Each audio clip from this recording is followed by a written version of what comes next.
Soyez les bienvenus pour ce moment de culte de l'église protestante baptiste du Chênaie Rocancourt. Et avec les psalmistes, je vous invite à l'adoration. Louez l'Éternel, louez les noms de l'Éternel. Louez les serviteurs de l'Éternel qui vous tenez dans la présence de notre Dieu. Louez l'Éternel car il est bon. Oui, chantez en l'honneur de Dieu car il est beau. Amen. Amen. Et je vous invite à commencer à louer le Seigneur en chantant ces cantiques. Venez les célébrer.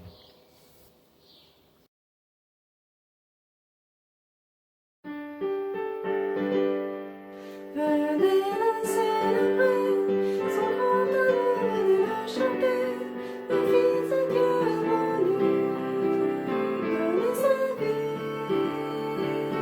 Nous te fêtons, roi, car tu nous fais partager ta joie, et nous offrons en ton honneur, chantez mon Seigneur. Venez le célébrer, célébrer, célébrer, chanter, célébrer, chanter notre roi. Venez le célébrer, célébrer, célébrer, chanter, célébrer, chanter notre roi. Venez le célébrer, son grand amour, venez le chanter, le Fils de Dieu est venu, donner sa vie. Nous te fêtons, roi, car tu nous fais partager ta joie, et nous offrons en ton honneur, chantez mon Seigneur. Venez le célébrer, célébrer, célébrer, chanter, célébrer, chanter notre roi. Venez le célébrer, célébrer, célébrer, chanter, célébrer, chanter notre roi. Oui, nous voulons célébrer le nom de notre Seigneur et Sauveur Jésus-Christ et nous voulons lui rendre gloire. Nous voulons le remercier pour son amour. Nous voulons le remercier pour la paix qu'il nous offre. Nous voulons lui rendre gloire aussi pour son cadeau de l'Esprit Saint. Esprit de vérité et de paix, notre défenseur et notre guide. Et il est écrit dans l'évangile de Jean au chapitre 14, les versets 26-27 où Jésus nous dit « Le défenseur, l'Esprit Saint que le Père enverra en mon nom, vous enseignera toutes choses et vous rappellera tout ce que je vous ai dit. Je vous laisse la paix, je vous donne ma paix. Je ne vous la donne pas comme le monde donne. Que votre cœur ne se trouble pas et ne se laisse pas effrayé. » Et en Jean au chapitre 20 verset 19, alors que Christ ressuscité se révèle à ses disciples, il leur dit que la paix soit avec vous. Et au verset 22, Jésus souffla sur ses disciples et dit recevez l'Esprit Saint. Que nous puissions nous aussi accueillir le souffle de Dieu qui donne la vie, qui offre la vie éternelle par son Fils Jésus, nous purifie et nous guide par son souffle de l'Esprit et nous donne la paix. C'est ce que je vous invite à chanter telle une prière par le prochain cantique.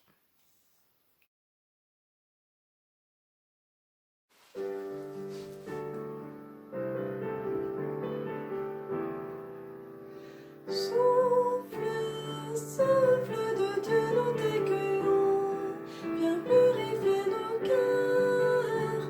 Oh, souffle, souffle de Dieu, nous t'accueillons, viens purifier nos cœurs.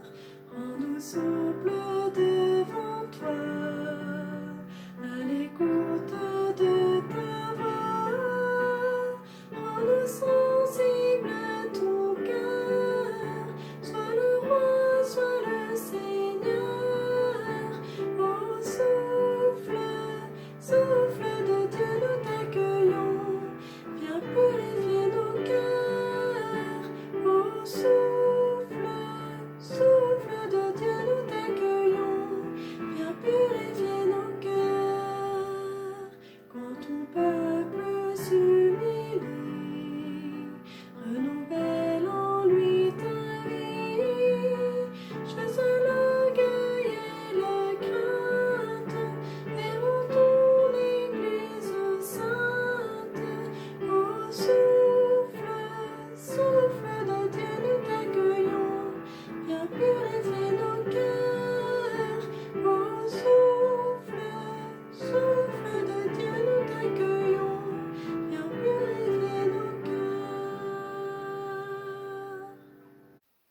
Oui, que nous puissions prier, Seigneur Jésus, nous t'accueillons.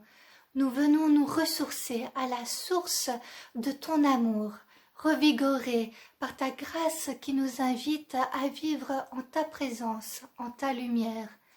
Comme le Seigneur Jésus nous le rappelle en l'évangile de Matthieu, au chapitre 11, les versets 28 à 30, « Venez à moi, vous tous qui êtes fatigués et courbés sous un fardeau, et je vous donnerai du repos. Acceptez mes exigences et laissez-vous instruire par moi, car je suis doux et humble de cœur, et vous trouverez le repos pour votre âme. En effet, mes exigences sont bonnes et mon fardeau léger. » Oui, que nous puissions choisir d'avancer avec confiance, avec le Seigneur Jésus, que nous puissions choisir de marcher dans sa présence, à la lumière de sa parole.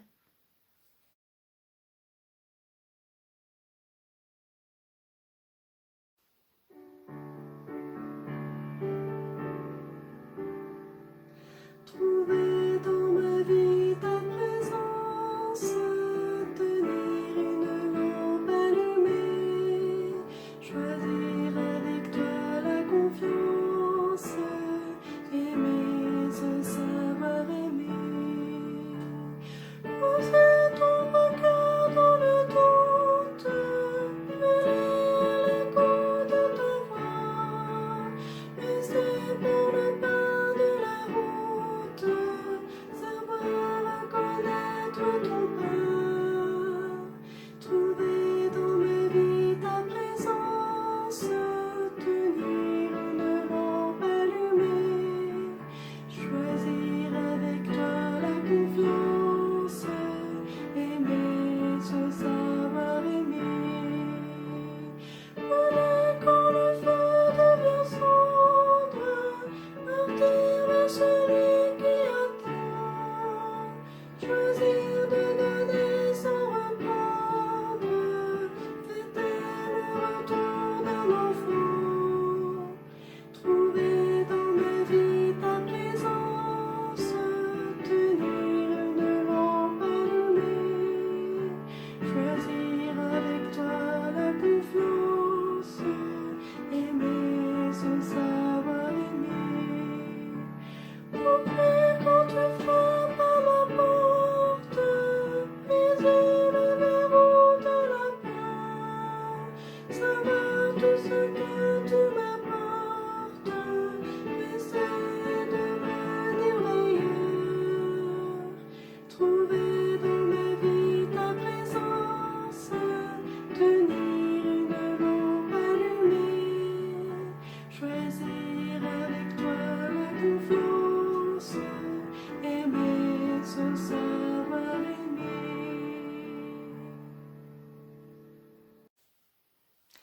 Et je vous invite à la prière. Seigneur Jésus, nous te remercions pour ton amour. Quelle grâce de nous savoir aimés par toi, notre Dieu Tout-Puissant. Merci pour ton amour pour les petits et les grands. Par le chant que nous allons chanter pour ce temps pour les enfants, tu nous rappelles que tu aimes précieusement chaque enfant. Nous te prions, Seigneur Jésus, que chaque enfant puisse réaliser à quel point tu les aimes si fort. Seigneur Jésus, que tu puisses veiller sur eux aujourd'hui et demain, chaque jour de la vie, que tu puisses leur permettre de savoir que à chaque instant tu les tiens par la main, tu marches avec eux sur le chemin de la vie, que tu es là pour eux, et Seigneur, que jamais tu ne les abandonneras, que toujours tu les aimeras tendrement. Seigneur, merci pour chaque enfant de notre communauté, pour chaque enfant, Seigneur, aussi de notre monde, pour chaque jeune, que vraiment tous puissent être touchés par ton amour, puissent grandir en toi et être émerveillés par ta présence en ce monde. Toi qui es notre lumière, toi qui es notre espérance, nous te rendons gloire. Amen. Amen.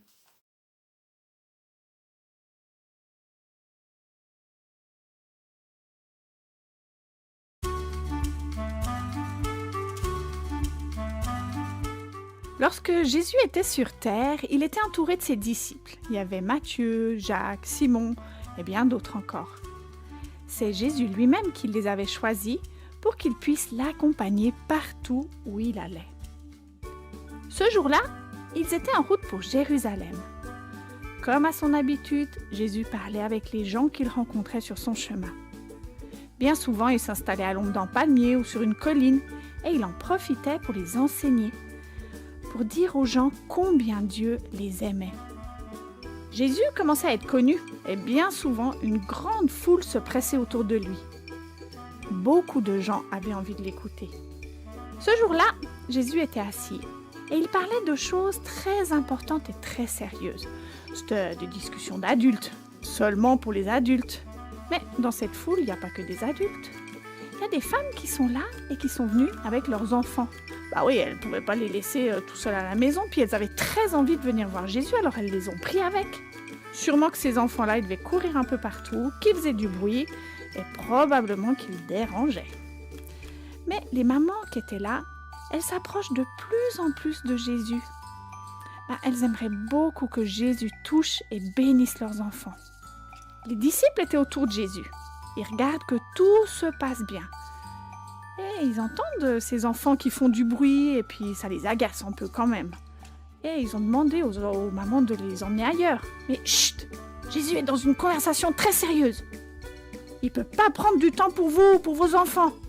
Il n'est pas là pour toucher les enfants, il parle. Mais allez plus loin. Mais qu'est-ce que j'entends? C'était Jésus qui s'était retourné et qui n'était pas très content de voir que les disciples repoussent les enfants. Laissez venir ces enfants jusqu'à moi. J'ai du temps pour eux. Mes discussions peuvent attendre. Ces enfants sont très importants et je les aime tellement. Quelle joie de les voir parmi nous. Jésus les a pris sur ses genoux. Il les a bénis. Moi, je suis sûre qu'il les a chatouillés parce que les enfants, ils aiment les chatouilles. Et Jésus, il aime entendre rire les enfants. Encore aujourd'hui.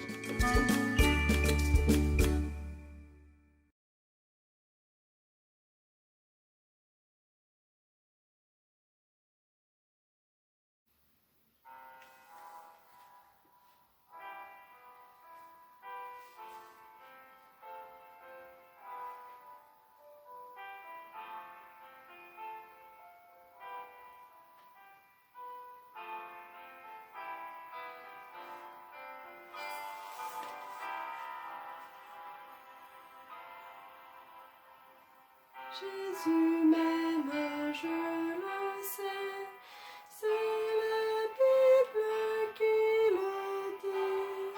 Les enfants lui appartiennent, ils sont faibles mais il est fort. Oui, Jésus m'aime, oui, Jésus m'aime. Jésus m'aime, c'est la Bible qui le dit. Jésus m'aime, je le sais, c'est la Bible qui le dit. Les enfants lui appartiennent, ils sont faibles mais il est fort.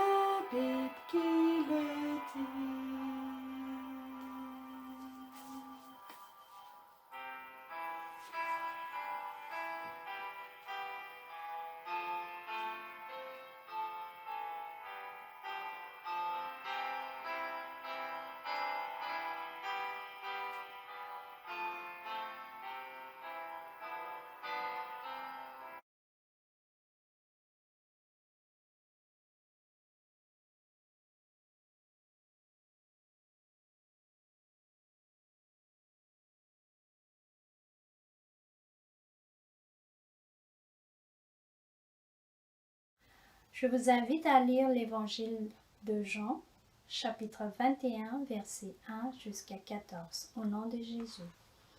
Après cela, Jésus se montra encore aux disciples sur les rives du lac de Tibériade. Voici de quelle manière il se montra.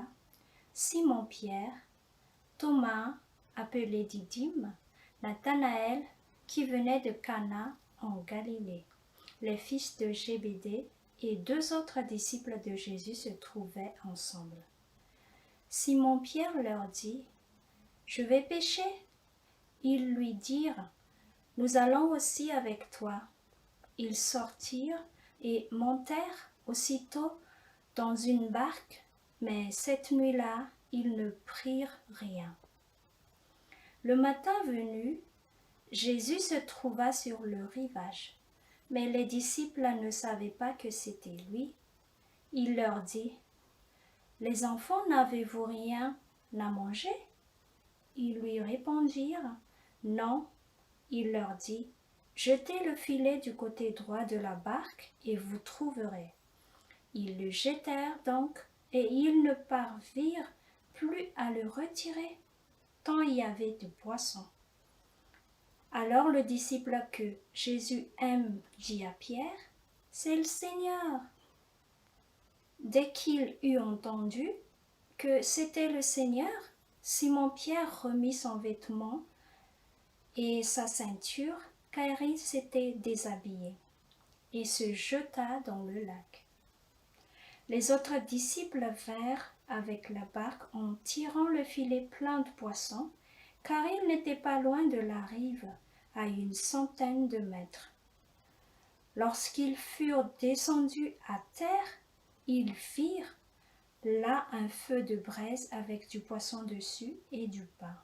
Jésus leur dit : « Apportez quelques-uns des poissons que vous venez de prendre. » Simon-Pierre monta dans la barque et tira le filet plein de 153 gros poissons à terre. Malgré leur grand nombre, le filet ne se déchira pas. Jésus leur dit : « Venez manger. » Aucun des disciples n'osait lui demander : « Qui es-tu ? » car il savait que c'était le Seigneur. Jésus s'approcha, prit le pain et leur en donna. Il fit de même avec le poisson. C'était déjà la 3e fois que Jésus se montrait à ses disciples depuis qu'il était ressuscité. Amen.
J'ai toujours aimé la mer. Arpenter au petit matin une corniche surplombant l'océan pour regarder les vagues se briser sur les rochers ou marcher dans l'écume au bord de l'eau sur une longue plage de sable blanc. Qu'on se sent alors en communion avec la nature et celui qui l'a créée quand il n'y a autour de soi que les mouettes qui vont et viennent occupés à chercher leur pitance. C'est un privilège, vraiment un privilège, que de pouvoir bénéficier ainsi de la fraîcheur du petit matin dans une solitude féconde, car accompagnée par le Seigneur. 7 disciples de Jésus reviennent bredouilles d'une longue nuit de veille passée à pêcher sur le lac de Tibériade. Ils sont rompus de fatigue, ils sont découragés parce qu'ils n'ont rien pris du tout. Et voilà qu'ils ont l'immense surprise de découvrir que Jésus ressuscité est là, sur la rive, à les attendre. Tout d'abord, ils ne le reconnaissent pas. Est-ce la lumière insuffisante du jour qui se lève à peine qui les empêche de le reconnaître? Ou tout simplement qu'ils ne s'attendaient pas à le voir en ce lieu? Pourtant, sans savoir encore qui il est, sur son ordre, et malgré l'inanité des efforts fournis jusqu'ici, ils décident de fournir un effort supplémentaire et de reprendre le travail interrompu. Bien leur en prend, puisqu'ils font alors l'expérience d'une nouvelle pêche miraculeuse et que leurs filets se rompent sous le poids de leur prise. Et c'est alors que leurs yeux s'ouvrent et qu'ils reconnaissent leur maître en cet homme solitaire, debout sur la berge, qui les regarde avec bienveillance. Et tandis qu'ils s'échinent à revenir vers le bord en joignant leurs forces pour tirer leur charge, ils voient sur le bord du lac un minuscule point de lumière vacillant dans la demi-pénombre. C'est un feu de braise autour duquel Jésus a commencé à s'affairer. Dès que les pêcheurs ont réussi à ramener le filet débordant de poissons sur le bord du lac, Jésus les invite à un pique-nique matinal à la bonne franquette. « Venez !» leur dit-il. Sur le feu, du poisson cuit déjà. Où Jésus se l'est-il procuré? Nous aimerions bien le savoir, n'est-ce pas? Pourtant, notre récit ne le précise pas. Mais le fait est que dès que les disciples arrivent à ses côtés, Jésus, ressuscité, les invite au partage. Du poisson et du pain. Repas simple s'il en est, repas frugal, mais un repas où règne la chaleur fraternelle et l'attention mutuelle. Et puis, comme ils sont tout de même assez nombreux, Jésus leur demande de participer en y ajoutant une partie du produit de leur pêche. Alors, l'évangéliste Jean ne nous raconte pas en détail de quoi les disciples ont parlé avec leur maître retrouvé. Il ne reprend qu'une bribe du dialogue de Jésus avec Pierre. Dialogue instauré sans doute pour renouer les fils du contact brisé par le reniement du disciple après l'arrestation de son maître. Mais même si l'auteur de ces lignes ne se répand pas en détail sur ce qui s'est passé dans le détail ce matin-là, à l'aube, on a le sentiment qu'il règne une communion fraternelle restaurée et une reprise de l'amitié interrompue par les événements tragiques qui se sont déroulés si peu de temps auparavant. Le feu allumé par Jésus en est le symbole. Symbole à la fois de la chaleur amicale qu'il insuffle à ces moments de retrouvailles, symbole aussi de la destruction définitive d'un passé marqué par la lâcheté et la trahison de ses proches au moment le plus douloureux de son existence. Quant aux aliments partagés ensemble, du poisson et du pain, nourriture de base, s'il en est pour les pêcheurs que sont les 7 disciples, il montre une fois de plus à quel point Jésus peut être attentif aux besoins de ceux qui lui font face. Et il y répond le plus simplement du monde par le don et le partage de cette nourriture frugale, cette nourriture du quotidien.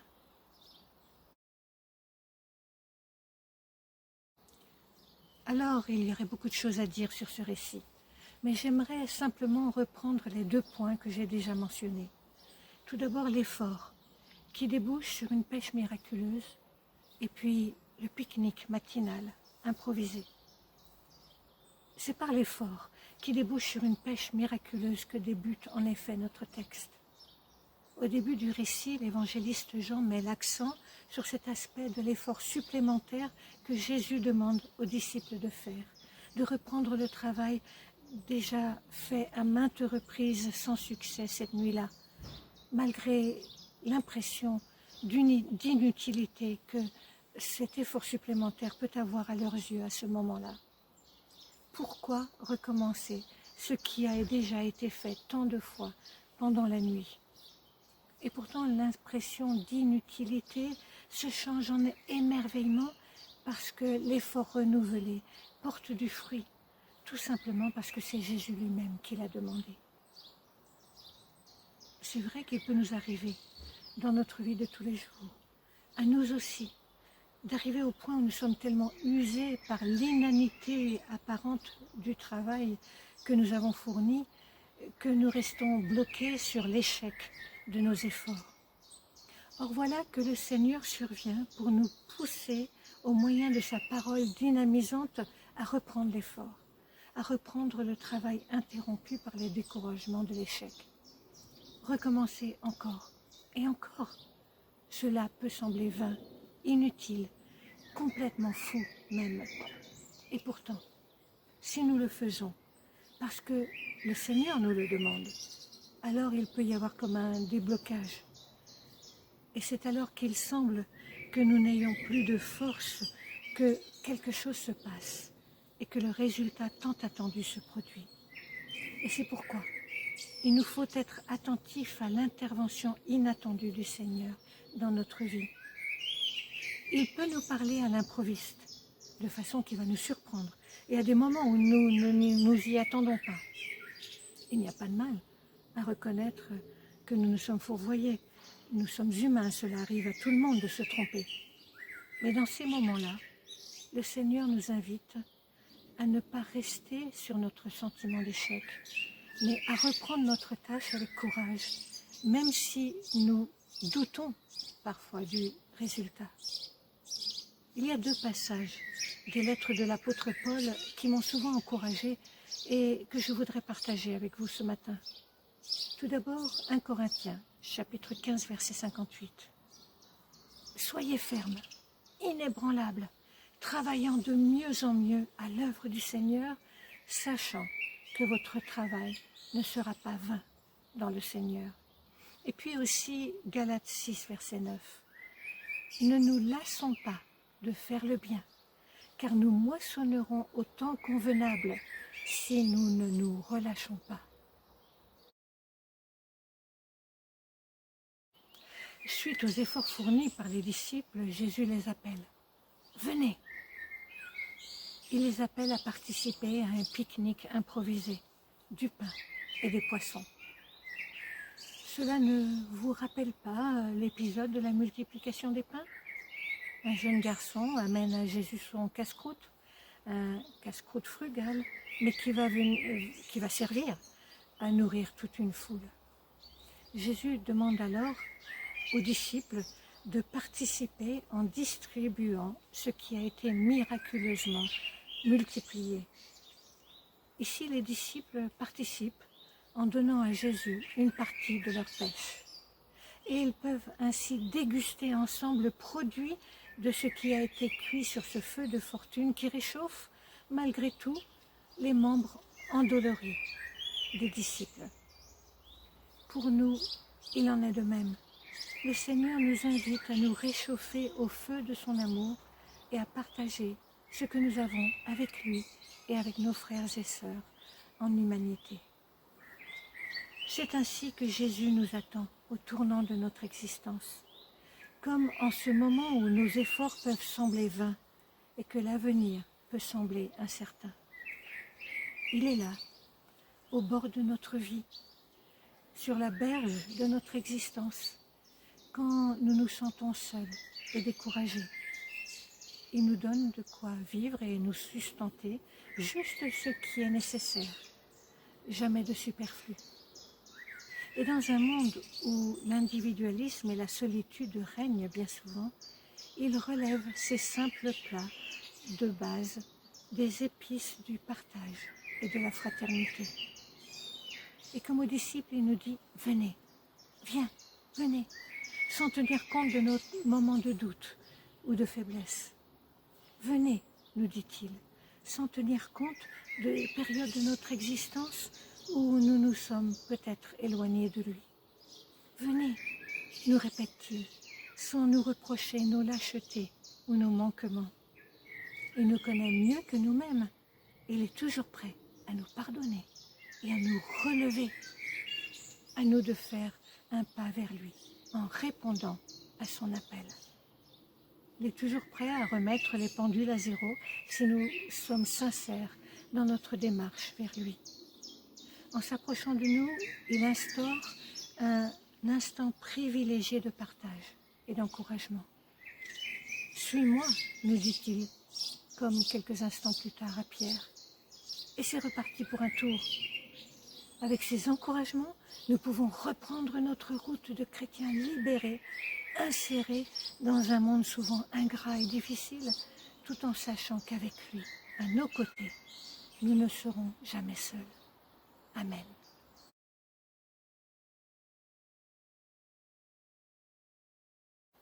Prions le Seigneur. Toi, le ressuscité, comme un pauvre qui ne veut pas s'imposer, tu accompagnes chacun sans forcer l'entrée de notre cœur. Tu es là, tu offres ta confiance, tu ne délaisses personne, même quand les profondeurs crient de solitude. Pour t'accueillir, nous avons besoin de guérison. Pour te reconnaître, il importe que nous prenions le risque de refaire à tout moment le choix de te suivre. Sans ce choix, à chaque fois radical, nous nous traînons. Te choisir, c'est entendre nous dire « Toi, m'aimes-tu plus que tout autre ?» Amen.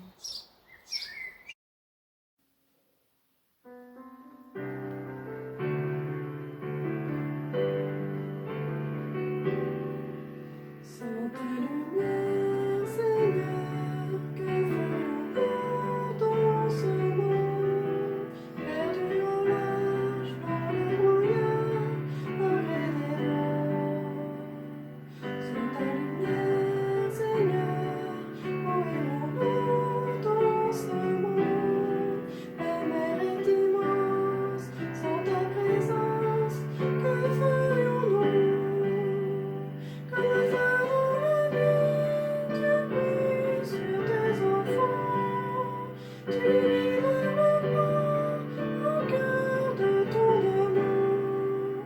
Comme le feu dans la nuit, tu brilles sur tes enfants, tu nous guides le port au cœur de ton amour. Sans ta lumière, Seigneur, que serions-nous dans ce monde en perdition, sans direction, cherchons la voie. Sans ta lumière, Seigneur, où irions-nous dans ce monde? Que des idées qui écoutaient, que ferions-nous? Comme le feu dans la nuit, tu brilles sur tes enfants, tu nous guides vers le port au cœur de ton amour. Comme le feu dans la nuit, tu brilles sur tes enfants, tu nous guides vers le port au cœur de ton amour.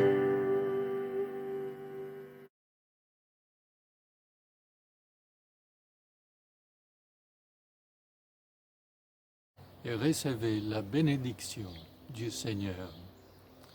À tous ceux qui, partout, font appel au nom de notre Seigneur Jésus-Christ, leur Seigneur et le nôtre, que la grâce et la paix vous soient données de la part de Dieu notre Père et du Seigneur Jésus-Christ.